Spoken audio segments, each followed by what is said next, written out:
Hi friends, இப்போ வந்து என்னன்னா வெண்டிக்காய் வந்து வெட்டி வச்சிருக்கேன். ஒக்ரா ரைட், வெண்டிக்காய் வந்து வெட்டி வச்சிருக்கேன். அது வந்து முக்கியமா ஒட்டாம அப்படியே நம்ம வந்து உடனே வெட்டி உடனே பண்ணா அது வந்து ஒட்டிக்கும் தெரியுமா, அந்த ஸ்லைம் வந்து அதை ஒட்டாம எப்படி பண்றது அப்படின்னு பயங்கர சீக்கிரட் சொல்லி வாங்க இன்னைக்கு சமைச்சிடலாம். Quick tips. குயிக்கா வெண்டிக்காய் ஃப்ரை தான் இது பேரு. இதுக்கு தேவையான பொருட்கள் வெங்காயம், பூண்டு அண்ட் காஞ்ச மிளகாய். அப்புறம் சீக்ரெட் இன்கிரீடியன்ஸ் என்னன்னு தெரியுதா? அந்த சீக்ரெட் இன்கிரீடியன்ஸ் என்னன்னா, இங்க வந்து லைம், ஜூசி லைம். ஸோ இதை வந்து நான் என்ன பண்ணுவோம் அப்புறம் சொல்றேன் உங்களுக்கு. பாருங்க, வீடியோ ஸ்கிப் பண்ணாம பாருங்க. ஓகே, என்ன கொதி வந்துருச்சு. கொதி வந்தோடனே இந்த தேவையான பொருட்கள் எல்லாம் போட்டு நல்லா கிண்ட வேண்டியதான்.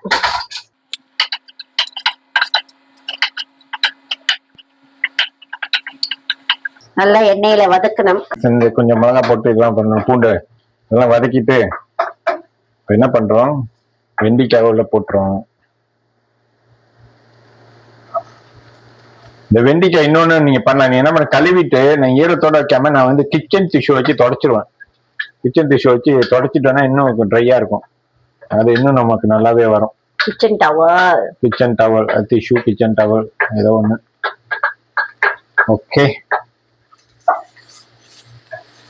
இப்ப வந்து நம்ம என்ன பண்ண போறோம் ஃப்ரெண்ட்ஸ், யார் வேணாலும் சமைச்சிடலாம். ஈவன் பேச்சுலரா உள்ளவங்களோட சமைச்சிடலாம்னு சொல்ல வரேன்.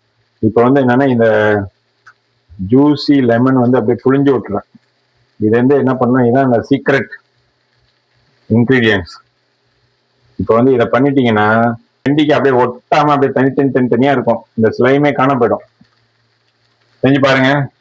வெண்டிக்காய் ரொம்ப வேக வைக்க இல்லை, நம்ம ஆனால் பச்சையா இல்லாம இருக்கும். பச்சை இல்லாம வந்த உடனே நம்ம நிறுத்திடலாம். இப்போ நான் காமிக்கிறேன் முடிச்சுட்டு, அவ்வளோதான். இது வந்து தனித்தனியா வந்துடும், இன்னும் ஒட்டாது. சாப்பிட்றதுக்கு நல்லா டேஸ்டியாகவும் இருக்கும். ஃப்ரெண்ட்ஸ், இங்கே பாருங்கள் எப்படி அழகாக வந்துருச்சு. ஒட்டவே இல்லை பாருங்கள், இந்த ஸ்லைமே இல்லை தானே. நிறுத்த போகிறேன், அவ்வளோதான், முடிஞ்சு ஃப்ரெண்ட்ஸ். ஸோ நம்ம டேஸ்ட்டும் நல்லாயிருக்கும்.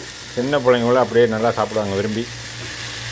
ஓகே, அவ்வளோதான் ஃப்ரெண்ட்ஸ்.